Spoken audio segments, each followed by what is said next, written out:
कभी मेरे साथ कहीं रात गुजार तुझे सुबह तक मैं करूँ प्यार yeah.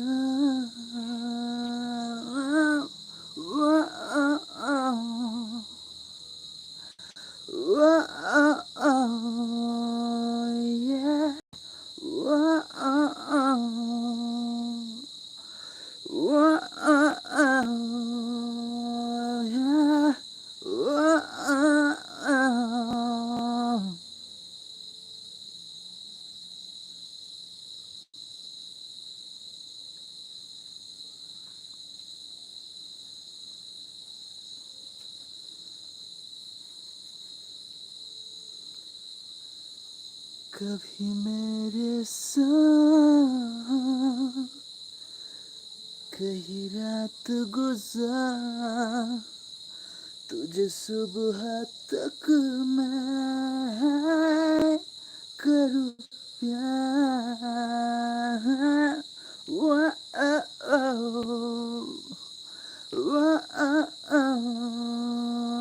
yeah.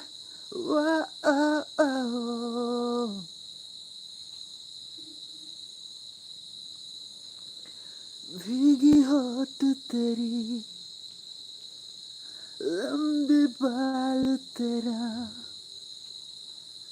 नरम सा छूके तन तेरा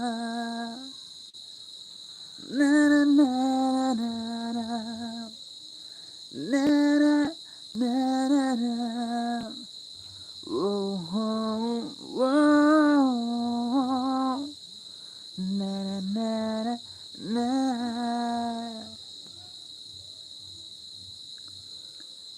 Hello everybody, Bad Boy is back.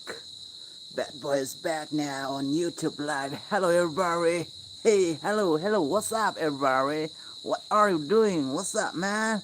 Why you silent? Why you making a long face? I'm here.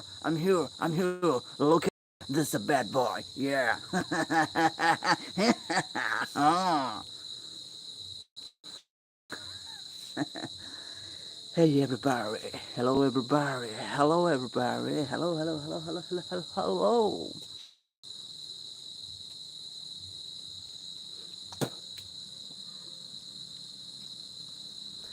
आवार की करता हूँ पर मैं आवारा नहीं खुला किया दिल को मगर खुद को बिगाड़ा नहीं ऐसा लगे तेरे बिना अब तो गुजारा नहीं कैसे कभी होगा न तू मैं तुम्हारा नहीं तू ही तो है करार मेरा तू ही तो है खुमार मेरा झूठे नसीब जहाँ मैं कभी तू ही तो है खुमार मेरा.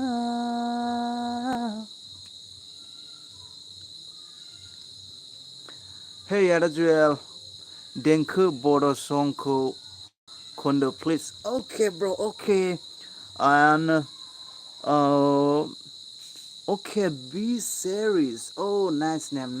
B series, T series, like a जेनेबा मा होनो बलिउडनि मोनसे T series मोनसे कम्पानि दङ ना मिउजिक कम्पानि स' बिराद गिदिर गिदिर सेलिब्रिटिसफोरखौहाय माने मा होनो बेवहाय अफार होयो बेवहाय खामानि मावनो थाखाय मेथाइ सिंगार्सफोरखौ बायो बे T series ओमफ्राय बायनानैहाय गावनि T series कम्पानियावहाय लन्च खालामो आरोखि ना ओमफ्राय इउटुबफ्रावबो हगारो बिराद गिदिर कम्पानि आरोखि ना बे कम्पानिनि मालिकआ जाहैबाय माबामोन आरोखि ना बोरैबा नाममोन आरो बे कम्पानिनि जेनेबा बलिउडआव बिराद फेमास आरोखि ना बे T seriesआ बेनि एसे जों मेथाइ दामफ्रामबाथाय आजिखालि माने कपिराइट हरखायो आरोखि ना बिसोरो स' दामनो हाया जैसे नों अबेबा मेथाइ दामबाबो अबेबा रेकर्ड खालामनानै नों इउटुबफ्राव मा होनो लन्च खालामबाबो बे बैसिनावसो आर्निं जाहैयो आरोखि ना स' बेबायदि आरोखि ना टि सेरिस लाइक एस सेरिस नामा नोंथांनि नामा स' नाइस बि सेरिस नाइस नाइस नाइस ओमफ्राय चेनेलाव नोंथांनाबो इउटुब चेनेल माइ बि ना बि सेरिस नोंथांनाबो इउटुब चेनेलफोर दं जानो हागौ बा आं दा चेक खालामनानै नायगोन डन्ट वारि ओमफ्राय नोंथाङा होनदोंमोन नालाय दोंसे मेथाइ बर' देंखो खन होनना दोंमोन नालाय बर'नि खननोसै दोंसे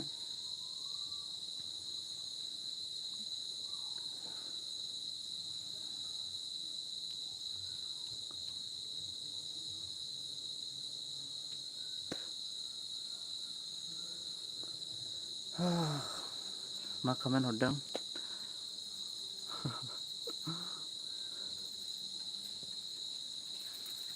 एक मिनिट हा माय फ्रेंड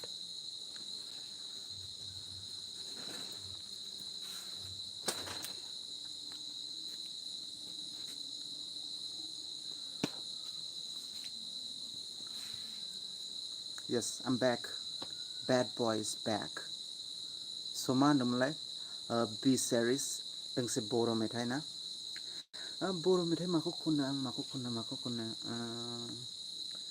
मोनसे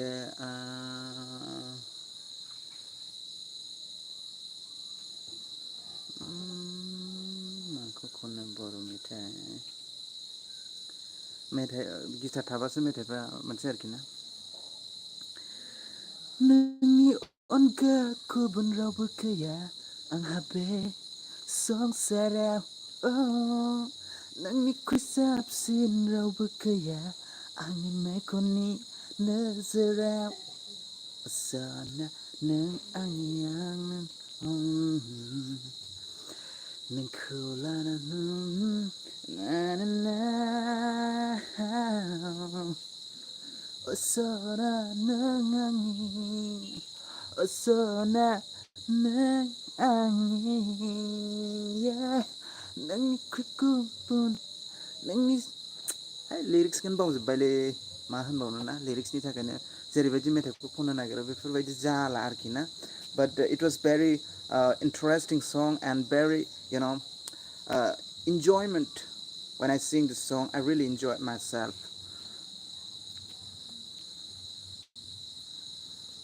I love singing I enjoy singing this song नोंनिख्रुइ साबसिन रावबो गैया आंनि मेगननि नोजोराव नोंनि अनगा गुबुन रावबो गैया आंनि मेगननि ना बोरैबा लिरिक्सखौ एसे complicated it's become complicated for me now so that's why I'm I couldn't I know I not couldn't it's a little I couldn't not couldn't most of the people are use couldn't it's a little bit it's not suitable so that's why whenever you whenever it's it whenever it's become needs for you to apply these words so that's why and then I like to say you that don't say couldn't like this okay I'm an English teacher as well so I'm an English teacher also not also I'm English teacher too I'm English I teach English language too so that's why sometimes I like to tell you guys don't feel bad sorry if I'm doing over then I'm requesting not request it means I'm apologizing at this time for my fault for mistakes anyway whenever it goes important to use for you these words then apply a little bit slowly and smoothly couldn't not couldn't okay I didn't like this right I didn't I couldn't not couldn't I couldn't and didn't this is American style American style. Yeah, I'm trying to speak American action. So whatever, friends, I'm very weak in English. Still, I enjoy it. I enjoy speaking English language. Yeah, this is what I wanted to tell. Anyway, come to the main point. Come to the main point. Oh yeah, yeah. Today, tonight, at this time, I'm a bad boy. I'm a bad boy. Bad boy is back. Bad boy. Whatever. Let me check out the comments. Looking for is it comments per kunai ni? Hey bro, no don't say for my lang blogs. Hey bro, what's up bro? I'm fine. Hey too, how are you doing man? Could you play may I know from where you watching this live? Speaker could bro. Speaker could bro. Okay. My eyes is not attractive for people, so that's why I really don't like to show my two eyes. I don't like to. A little bit, my eyes is a little bit small size, so that's why sometimes I feel sad. So except except wearing this type of clothes. But you're telling me so if you wanna watch my eyes, so look at me, look at my eyes, a little bit small kind of eyes, where it is what it is. It is God give. It is God. I don't have any right to say anything. Well, by the way, okay. Hey, is it Must had a brow. Yeah. I'll dance. Don't worry. I'll dance. I'll dance like Michael Jackson. Okay, Michael Jackson. Michael Jackson. Moonwalk like moonwalk. Yeah. तो पहले मेरे को तुम लोगों का comment बराबर से पढ़ने दो इसके बाद में मैं माइकल जैक्सन का मूव करना है कि आ, उसका प्रभु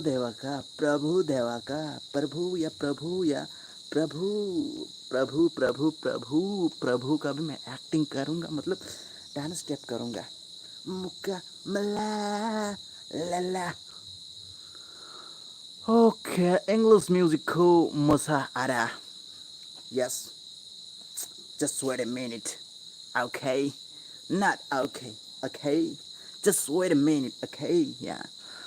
Oh, and hello, yeah, hello, Bodo bro, hello. How are you, Bodo bro? How are you? And 사실 hello bro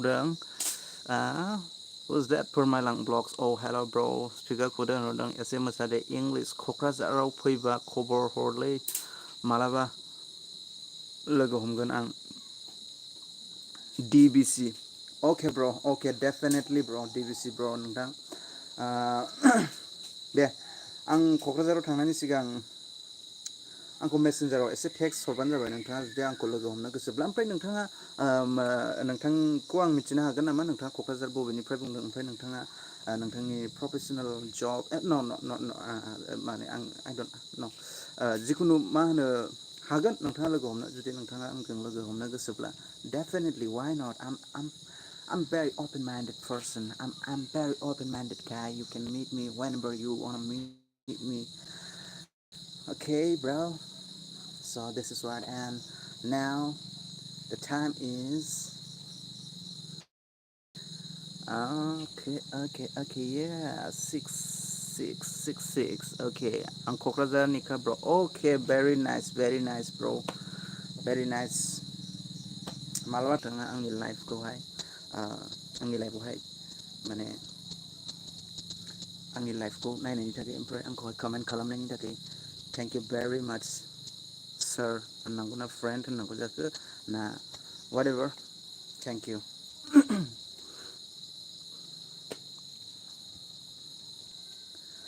पहला पहला प्यार है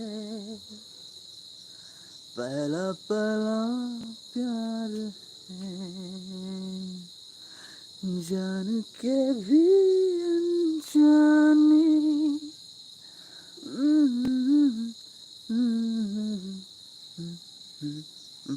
पहला पहला प्यार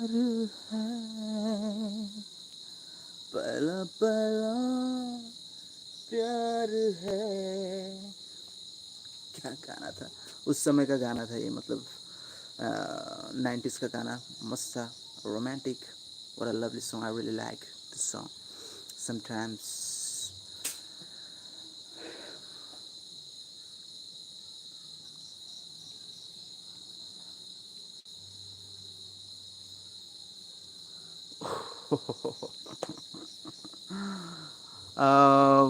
Birda bro, okay Birda bro, let me see future of मा जायो जेबो बुंनो हाया.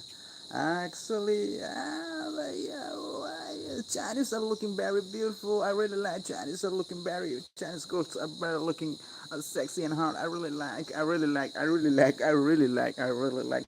But one day I definitely go to the Hong Kong and I'll, you know, I'll spend my time with Chinese girl. I'll enjoy myself with Chinese girl one day definitely. जब दुनिया में आया है तो कुछ करके ही जाऊंगा मेरे दोस्तों, कुछ करके ही जाना है. बस इधर ही पूरा ज़िंदगी भर गुजारने का मेरे को नहीं अच्छा नहीं लगता. मेरे को जाने का, फ़ॉरेन जाने का, फ़ॉरेन का लोगों से मिलने का, फ़ॉरेन के लैंग्वेज से सीखने का, फ़ॉरेन का डिशेस खाने का, फ़ॉरेन का लोगों से मिलके उन लोगों से बातें करके उन लोगों से इंजॉय करने का मेरे ज़िंदगी को. आई डोंट वांट मतलब कि मैं इधर ही सड़ूँ, इधर ही मरूँ, इधर ही जीऊँ. अरे यार मेरे को ऐसा लाइफ नहीं चाहिए. भगवान मेरे को यार कुछ तो हेल्प कर यार. मेरे को थोड़ा फ़ॉरेन जाने के लिए कुछ तो व्यवस्था करना भगवान. यार तू गाय को मेरे को इधर मरवा रहे हो यार मेरे को. जो भी हो, ये मेरे गावनि जोनोम जायगाखौ रावबो बावनो हाया. I love Bodoland. I love Bodoland. I love Bodoland. This is माने आंनि गोरबोनि जायगा बे. आं बेखौ जेब्लाबो बावनो हाया. बाट अब्लाबो माने थांगोन सानसे. हंकं, सिंगापुर, चाइनिसाबो बिराद माने लोगोफोर. आं मोनसे हिस्ट्रि नुदों. चाइनिस गोसोखांदों नालाय दा सासे आंहा बिरदाव लोगोआ, आंना फ्रेन्डआ चाइनिसनि बादै आं फंनै खोथा होनो आरोखि ना. चाइनिसफ्राबो ना ओरैबायदि चाइनिस लेंगुवेजआ माने चाइनायावथ' अलरेडि माने चाइनायावथ' सोलिखायो. बेनि अनगायैहाय ओरै सिंगापुर आलदा कान्ट्रिखा बेबो, बेयावबो चाइनिस. ओमफ्राय ओरैहाय हंकं, बेबो आलदा कान्ट्रि जाबाय, बेबो चाइनिस. ओमफ्राय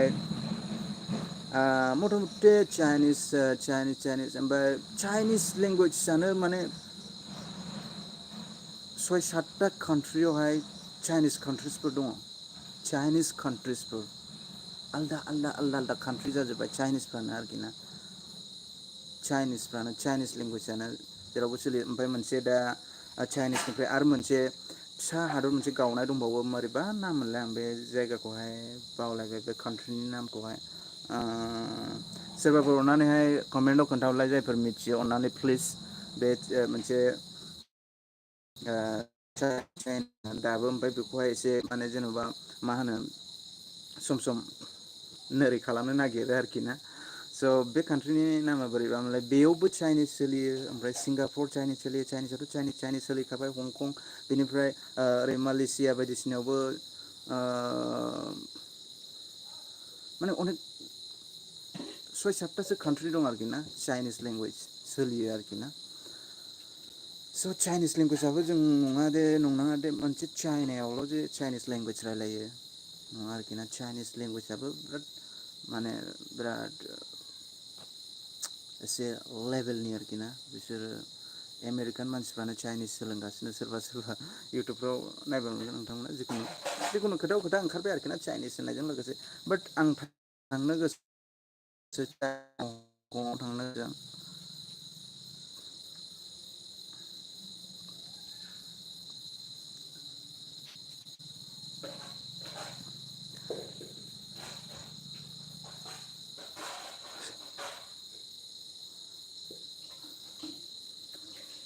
खुलुमबाय आदा एसके. माब्रै दं खबर सबर आदा एसके? आंनो माबानि कन्टेक्ट नाम्बार नांगौलै आदा एसके. मा होनो बोनो होनखानोसै आङो लोगोफोरनि गेजेरावनो. माबाजोंहाय मा होनो मा नामलाय दाख्लै नोंसोर भिडिअ लानाया ओजोंहाय बल खेला जाबा नोंसोरो मारैबा नामलाय मारै what was his name? His name. What was his name? His name is. His name is. His name is. Oh, his name is. Yeah, I got it. I got it. Maba Tommy ni contact number आंनो हरदे SK sir please आं बेजोंहाय मोनसे video बानायनो नागिरदों एसे interview type video आरोखि ना स' अन्नानै प्लिज एसके सार नोंनाव दङब्ला अन्नानै एरेन्ज खालामना हर आंनो बे कन्टेक्ट नाम्बारखौहाय दे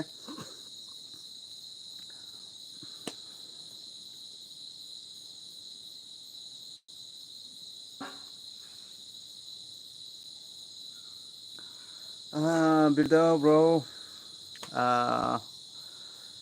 दङ गासिबो दंजोबो बयबो दङ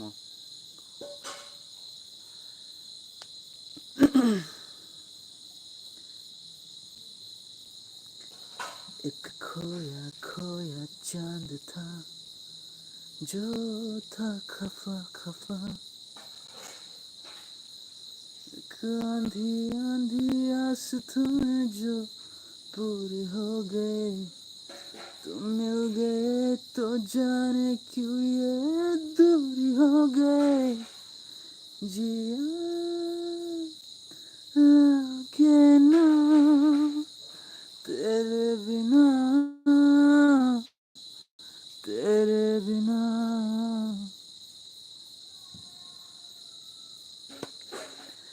जिया के ना तेरे बिना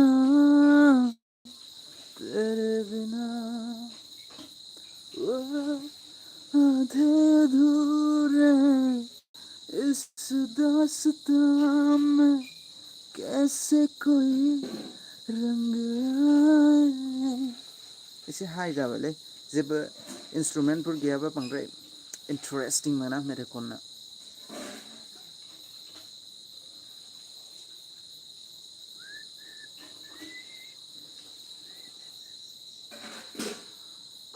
इतने गमों में दो पल खुशी के ससमा गानाबाथाय लावखार मोसौ गुमग्रा मैसो बिखुङाव गाखोग्रा नुयोलै लोगोफोर ओंखायनो सोबफिननोसै आं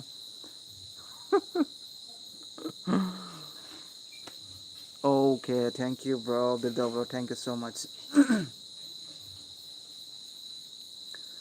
तू ही तो है मोनसे रोमान्टिक मेथाइ खनसै नोंसोर दे नोंथांमोना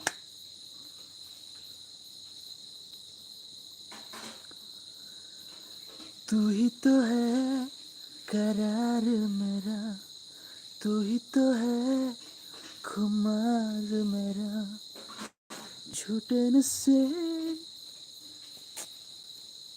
नहीं ये मेरे ना वो गाना नहीं था मतलब दूसरा गाना गाने को कोशिश कर रहा था मैं गलती से दूसरा गाना आ गया वो गाना था मतलब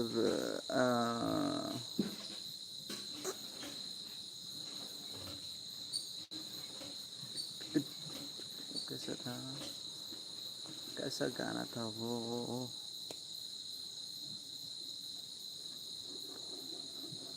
तेरे नाम नहीं तेरे नाम नहीं मेथाइखौ आं रोङालै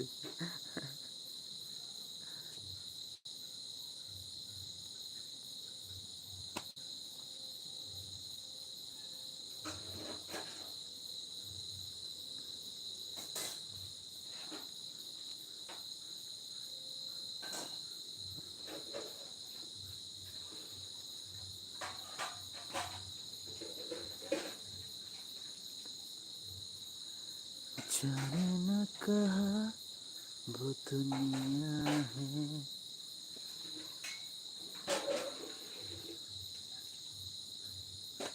26 minutes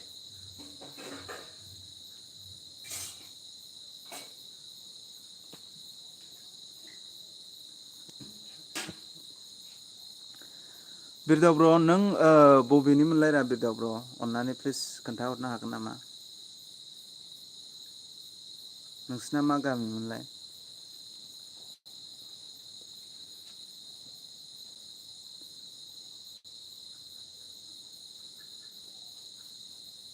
नायगासिनो ना बिरदाव नायगासिनोबा अननानै खोन्थाहरलाय नों अबे गामिनि अके सान्तिपुर सिमला बागाननि अके गुड गुड गुड मालाबा थांगोन दे नोंसिनिजों नोंसिनाव हाबहैगोन दे नोंसिनाव बेरायहैगोन दे मालाबा आं माबा आंनि लोगो नङा सासे जयन्त सान्तिफुरनि एसे साहा आरोखि ना माबा सिमला बागाननि एसे साहा जयन्त सिनायोना सिनाया नोङो जयन्तखौ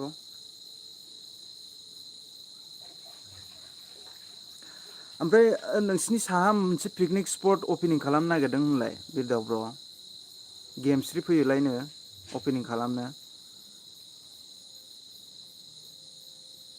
दाखोलै खोन्थाखादोंमोन ना अके अके अके अके अके ब्र अके अके अ माबा गेमस्रि फैयोलायनो अबावबा पिकनिक स्पट अपेनिं खालामनो नागिरदोंलायनो ब्र नंगौना नङाथाय अबे जायगायावमोनलाय ओरैहाय जिखुनु साहा सान्तिफुरनि साहा जिखुनु आंनो जयन्तआ फन खालामनानै खोन्थाहरदोंमोन आरोखि ना बेबो समाव मोद्ला मोसि खालामहरला बायोलै आंखौहाय जंखायहरलाबायो नंगौना नङाथाय एसे खोन्थाहरनो हागोन नामा नों ब्र नोंनाव जुदि इनफरमेसन दङब्ला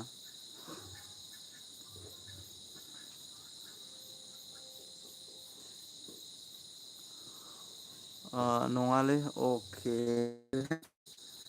अ एखे सारजों खालामदों आंखौ सार र' आं लाइभआव दं आं खालामदों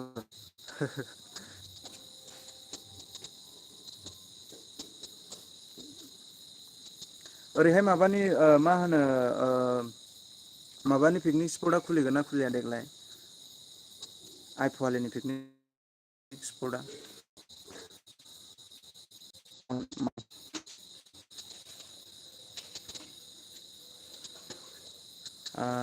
27 मिनिट थांबाय लाइफआ लोगोफोर 3 मिनिट अर 5 मिनिट थाबावनोसै नोंथांमोनजों रायलायनानैहाय बे लाइफआव नोंथांमोन जायफोर आंनि लाइफखौ नायदों थेंक इउ भेरि माच लोगोफोर आंनि लाइफखौ नायनायनि थाखाय ओमफ्राय आंथ' बिदिनोसै सम सम फैलाबाय थायो नोंथांमोना मोजां मोनो मोना नोंथांमोननि सायावसै आं समाव बिदिनो फाल्थु फाल्था खालामलाबायो बायदिसिना गाज्रिल' दामोनसै आरोखि ना बिदिनोसै माथो खालामबावनो लाइफआलाय आरे मासे सिखिरि बिरबाय थादोंलै नै दे बिर बिर बिर बिर जेबो नङा जेबो नङा गावनि लाइफखौ नोंबो इन्जय खालाम आदा नोंनि चेनेलखौबो होनना होदो अके आदा आंनि चेनेलखौबो अके ब्र बिरदाव नोंनाबो चेनेल दङ ना अके भिडिअ आपडेट होयोना लोगोफोर प्लिज जायफोर बे लाइभखौ नायदों अननानै प्लिज नैबे बिरदाव ब्र'आ आंनावहाय बुंहरदों गावनि इउटुब चेनेलखौबो होनना होननानै बुंदों स' लोगोफोर प्लिज बर'जों बर' अनलायनांगौ सापर्ट खालामलायनांगौ बर'जों बर' अनलायनानै खौसेथि जानानै इउ एस ए निफ्राय ओरै डलार खामायनायनि चान्स होदोंलै लोगोफोर इउटुबजों फेसबुक पेजजों बायदिसिनाजोंहाय ज' खामायनांगौलै बे समावनो सम लोगोफोर इउटुबजोंबो ना स' जों सापर्ट होलायबासो खामायनो हागोन नङा होमबा स' नंगौ आं खिन्थु राइट खोथाखौ होनदों दे आंखौ साननो हागौ सोरबा बालेर घन्टानि होननानै मा बाल लेक्सार होफैदों बेलाय साबसक्राइब खालामनांगौ थानांगौ बाट बे मोनसे बिराद मोजां चान्स लोगोफोर जोंनि बयनिबो थाखाय जोङो मा खामायो जोंनि बर' मानसिफ्रा इउटुबजों मासाव 2 लाखखौनो हमना लाबाय दे 3 लाख खामायबाय 5 लाख खामायबाय मासाव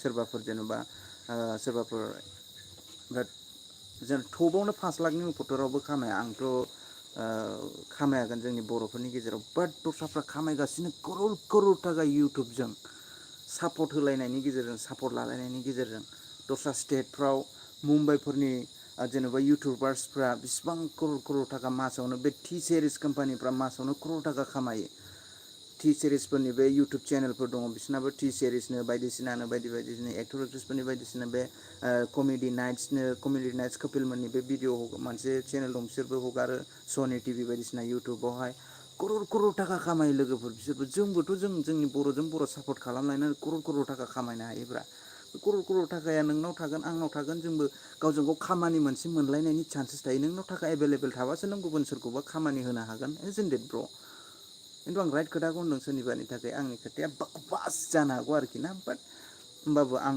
बुंनांगौ ट्रु खोथाखौ बुंबाय आं बुंनांगौ बेखौ बुङाबा बुजिलायनाय नङा सोरबाया जेन'बा सासे बुंग्रोनांगोनथ' जेरैबाबो नंगौना नङा होमबा लोगोफोर स' नोंगौ सापर्ट होलायनाया बिराद मोनसे बिराद गिदिर जिनिस आरोखि ना आं मैया बुंदों सापर्ट होलायोबा रावबो जेबो सेरनो हाया आरोखि ना जों इउनिटि जायोबा जों जुदि खौसेथि जायोबा रावबो जोंखौहाय आजिखालि नंगौलै बे आं खोथाखौ बारे बार होनगोन आं जोंनि जोंनि बिटिआर हालामावनो होन जोंनि बड'लेण्डआवनो होन ओरैबायदि सिटुवेसनखौ आं नुबाय मोनसे आं खोथाखौ होनोसैलै जोंनि मानसिफ्रा आं नैबे खोथाखौ होनोसै दे लासै लासै जोंनि संखियाया खमायलांगासिनो संखियाया जोंनि आं पलिटिकेलनि खोथाफोरखौ रायलायनो बायो बेफोरबायदि खोथाफोरखौ ओंखारोबा पलिटिकेलनि खोथा ओंखारनो नागिरो आं एफाराब गोथौआव पलिटिकेल नाङा आं बेखिनि खोथाखौल' बुंगोन जे लोगोफोर सिन्था खालामनानै नायनांगौब्ला जोंनि सिन्था खालामनानै नायनांगौआ जाहैबाय जोंनि पपुलेसना खमायाखै बारायदों लिमिटआव बारायदों बाट गुबुननि पपुलेसनफ्रा मा जानानै दं जोंनि लेभेलखौहाय क्रस खालामनानै थांगासिनो आरोखि ना जों सासे जोनोम जायोबा जोंनि बर' मानसि सासे जोनोम जायोबा गुबुना साब्रै साबा जोनोम जायो होमबा बेबायदिनो जुदि 20 बोसोरसो आरो बेफोरबायदिनो रानिं बेबायदिनो जोंनि सासेल' बिसिना साबा 10 जन जोंनि सासेल' बिसिना 6 जन 12 जन बिदि जोनोम जालांबाय थायोब्ला लास्टआव जोंनि पपुलेसना नोरैल' जालांगोन जोंनि पपुलेसना मालायनि पपुलेसना नोरैल' जालांगोन ओमफ्राय लास्टआव मा जागोन पपुलेसन खमबाथ' जों पलिटिकेलावनो जों ओंखारनो हानाय नङा जों सोरखौबा भट होनानैबो जोङो बिदि देरहाहोनो हानाय नङा बा पपुलेसन गैयाबाथाय गैखाला जेबो टटेलि डेमेज जाखाबाय जोङो स' लोगोफोर नैबे बिराद मोनसे आं जाम्बा जाम्था मानसिबाबो बेफोरबायदि खोथाखौ आं दिनै बुंबाय बिराद सेन्टिमेन्ट माइन्डआव सोनांगौ खोथा बे आरोखि ना जोंहा एकल' सानसेयाव दस्राया सानसेयावनो 10 होमबा नोंनि एकजों एक थांबाय थानानै दस्राया 10 थांबाय थानानैहाय 10 थांबाय थाबाय नोंहा एकल' ओरैहाय 10 थांबाय थाबाय बा ओमफ्राय दस्राया ओरै 5 थांबाय थाबाय after 20 years after 15 years after 10 years जों होमबा मा जाहैगोन एकल' जानानै जोङो मा जाहैगोन जोंनि पपुलेसना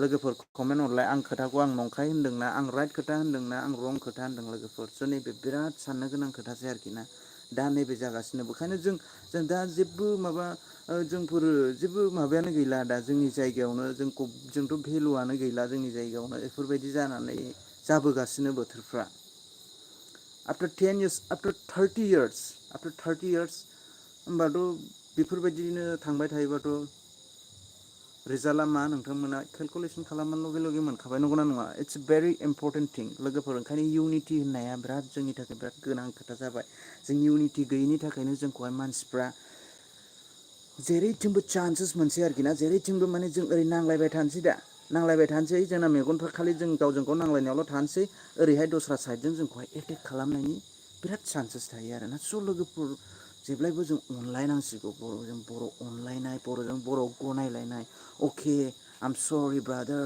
अकेले आदा आंहा भुल जाबायलै आदा अकेले आब' आंहा भुल जाबायलै अननानै निमाहा होदो दे बिदि एबारनिफ्राय मिलायलायफिननानै बिदि जालांफिनसै बिदि सोलिलांफिनसै नैबे जोंनि नैबे रावा जोंनि बर'नि गेजेराव जोंनि बर'नि खुगायाव जोंनि बर'नि माइन्दआव हार्टआव नैबे जिनिसखौहाय जोङो उजिहोनांसिगौ फोजाखांनांसिगौ जोंनि अननायखौ बिराद माने जोङो ओरै साइडआव नारखानानै दोनथ'थारनाय बायदि मोनबाय आं जोंनि गावजों गाव जोंनि बर' जेन'बा जाथिफोरनिखौ आरोखि ना जोंनि बर' हारिफोरनिखौहाय स' अननायखौ जोङो लाबोफिननांसिगौ गावजों गाव अनलायनांसिगौ है एकदम गावनि माइन्डजोंनो अख्राजों सोलिनानै जाला आं जेरैबाबो देरहाथारगोनलै लिडार्सफ्रा बेफोरबायदि आं जेरैबाबो देरहाथारनानै जेरैबाबो आं रायजो सालायगोन बिदि नंला जों अनलायनानै मिला मिसा लिडारजों लिडार एखेबारे ओरै अरनायलायल' सासे लिडारा ओरै गंनानै अके आं नोंजों मिलायनानै थानोसै जों लोगो ज' जानानैहाय सिन्था खालामसै हारिनि थाखाय नैबे रावानो ओंखारा जोंनि लिडारफोरनि गेजेराव वाट इस दिस बिदिजों जों सानबेसे आफ्टार 30 years जों फुरा टटेलि डेमेज जाहैगोन जोंनि जाथिफ्रा टटेलि बरबाद डिस्ट्रय इजन्ट इट स' लोगोफोर फंनैसो आं बांद्राय गोलाव फोलावनाय नंला आं बे खोथाखौ बेखिनिखौ आं बुंबाय जा आं मोनदांदों आंनि केलकुलेसनाव आं जा मोनदों बे खोथाखौ बुंबाय लोगोफोर दुखु मोननाङा आं पलिटिकेलनि खोथा होनफेरा बाट आं नैबे खोथाखौ एज ए बर' बेखौ बुंनांगौ आं बे खोथाखौ दोनखोमानानै लाबाय थानो हाया आरोखि ना बे खोथाखौ बुंनांगौ आरो नोंल' नङा आंल' नङा बयबो बे खोथाखौ सानलायनानै बुंलायनांगौ आं बुंगोन दिनै गाबोन सोरबायाबो बे खोथाखौनो एडभाइस होबावनानै ना सोरनोबा मिथिहोनानै सोरनिबा इउटुब चेनेलनि थ्रु या चेनेल नङाबाबो ओरैनो सोरजोंबा साहा लोंनायफ्राव बा बहाबा जिरायनायफ्राव बा सोरजोंबा फनाव रायलायनायफ्राव बेफोरबायदि खोथाखौ सानलायनानै जों माथा मारिलायनानैहाय अनलायनायखौ जोङो जोंनि गेजेराव लाबोनांसिगौ लिडार्स हक पाब्लिक हक नैबेखौ आरोखि ना। स' लोगोफोर पलिटिकेलनि खोथाखौ आं बावनो दोनथ'नोसै। हेल' ब्र' होनहरदों आंखौ सासे इ बि बड' जि वाइ माने गियान अके इ बि बड' गियान अके ब्र' हाउ आर इउ ब्र' थेंक इउ स' माच ब्र' आंनि इउटुब लाइभखौ नायनायनि थाखाय। नोंथाङा बबेनिफ्राय बुंदों ब्र' अननानै प्लिज खोन्थानो हागोन नामा? इ बि बड' गियान नोंथांनिसिम आं सोंहरदों नोंथाङा बबेनिफ्राय बुंदों अननानै प्लिज। कमेन्टखौ थाब थाब फराय रागा जोङो नायग्राफ्रा कमेन्ट फरायाब्ला अके नंगौलै अके अ एस के आदा एस के सो आदसा मानोथो फन हरामोन आदा एस के आ मानो फन हरामोन आदा? नायनाय जायाखैलै आं एसे माने एसे बिराद माने इम्परटेन्ट खोथा लोगोफोरजों शेयार खालामदोंमोन नालाय आङो जोंनि एट प्रेजेन्टाव मा सोलिगासिनो आं फाल्थु फाल्था खालामो फाल्थु फाल्था एक्टिं खालामो बाट समाव आं बेफोरबायदि खोथाफोरखौ होननोबो गोसो जायो आरोना बाट नैबे साननो लगैया खोथासै आरोखि ना नैबे आं जे पपुलेसन आरो दस्रा लेंगुवेज समाव पपुलेसन नांगौ पपुलेसनबो जाहैलाय लांनो नागिरो स' पपुलेसननि खोथा बुंदों नालाय आङो स' पपुलेसना जोंनि थाखाय बिराद गोनांथिसै लोगोफोर जोङो जाहोनो हाया स्कुलनि खरसा ड्रेसनि खरसा स्कुल फिस बायदिना फिस फिउचाराव हाब जों बोरै माबाहैगोन बेफोरबायदि बिराद सिन्था खालामसैना एक्सुवेलि जोङो बिदियावनो जोंनि पपुलेसना खमायलांबाय नङा होमबा सासे सानै बेनिफ्राय साथामखौथ' आजिखालि खांनायखौ नुखाला आङो बा सासेयानो जथेस्थ' होननायनिसो जाहैबाय बांसिनानो बा सानै साथामथ' खांखाला स' जों बिदि एकल'जों जोंथ' जेब्लायबो माइनासाव थांबाय थागोन लोगोफोर दानि माबाखौ नायोब्ला दस्रानि जेन'बा पपुलेसन एरनायखौ नायोब्ला जोंनि एरनायखौ नायोब्ला नङा होमबा लोगोफोर नैबे खोथाखौसो आं बुंनो नागिरदों बे नङा जे आं एखेबारे खांब्लंनांगौ बाट इम्परटेन्टलै पपुलेसनाबो लोगोफोर जोंनि थाखाय बिराद इम्परटेन्ट जिनिस बियो स' लोगोफोर बबेसिमाव राइट बबेसिमाव रं जाखो जिखुनु नोंथांमोना एसे कमेन्टफ्राव मिथिहरोबा आंनिबो गोसोआ मोजां मोनगौमोन आरोखि ना अ आं रं होनदों आं सोरबाफोर आंखौ जाज खालामहरगोन आरोखि ना जाज खालामलायनांगौ जायो समाव नङा होमबा रायलायलायनायनि गेजेरजों बाट थान्दा भाबै रायलायनांसिगौ जोंनि बुजिलायनांसिगौ जोंनि मानसिफ्रा थान्दा दाख्लैबो आंनि सासे लोगोआ बेफोरबायदि पलिटिकेलनि भिडिअखौनो लाबोआमोन बेबो ओमफ्राय दानि एकदम एट प्रेजेन्टनि थासारिखौ नुनानै बेबो थानो हायाखिसै मा जाबावगोन होननानै बुंदों बेबो जोंनि बर'फोरनि गेजेराव गावजों गावल' अरलायलायनाय गावजों गावल' गुबुन सासेखौ बखिलायनाय बिदिजों बोरै जाबावनांगौ जाखो जों गावजों गाव नांलायबाय थानोना जोंनि मा होनो जोंनि माखासे डेभलप खालामलांनांगौ माखासे जिनिसफोरखौहाय मा होनो बिल्डआप खालामलांनांगौ माखासे खामानिफोरखौ जे मावनांगौ खामानिफोरखौ मावा गारानो जेन'बा जों खालि नांलायलायनाय मेगन सालायलायनाय बेफोरखौ जों स्टप खालामनांसिगौ आरोखि ना जेब्लायबो माने गुरै खोथा रायलायनानै गुरैयैनो सोलिलांनाय मोजां अनलायनायजों सोलिलांनाय बेखौ आं आंनि गोसो गोरबोनिफ्राय लुबैयो आरोखि ना स' लोगोफोर लाइफआथ' बिराद गोलाव थांबाय almost 39 minutes oh my god so I guess I gotta say that I gotta say good night or goodbye at this time. Please don't feel bad, and I'll try to come back as soon as I can to next YouTube live. So, logofer, so बिदिब्ला आं goodbye, good night होनथ'नोसै नामा लोगोफोर ना? स' लोगोफोर सानाङा जे ओमफ्राय इंलिसनि बेलायाव बुङोब्ला आं बिदिनो रायलायलाबायो इंलिसखौ आं इंलिसखौथ' एक्सपार्ट नंखाया बिराद उइक आं इंलिसाव आंहाबो बिराद सोलोंनांगौ खोथा वर्ड्सफोर दङ बिराद टेकनिकफोर दङ ओमफ्राय एक्सन दा बिराद मस्ट इम्परटेन्ट इंलिस रायलायनायाव ओमफ्राय कनफिडेन्ट जेब्ला नों सोलोंबाय थाया जेब्ला ओमफ्राय रायलायनाय थियरिया आलदा लिरनाय फरायनाय थियरिया आलदा हो लोगोफोर इंलिसनि बेलायावबो स' नों जेब्ला नों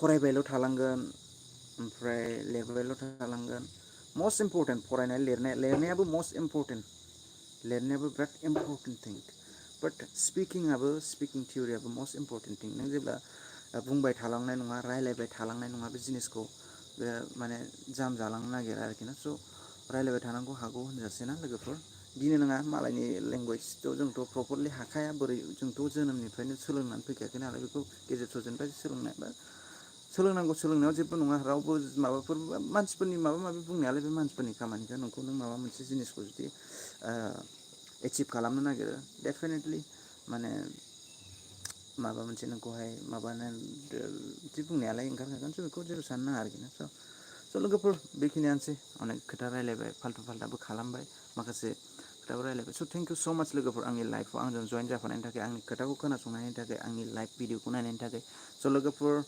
see you at next video, see you at next YouTube live of mine. Till then, bye bye, love you friend. Jai Bodo Harini.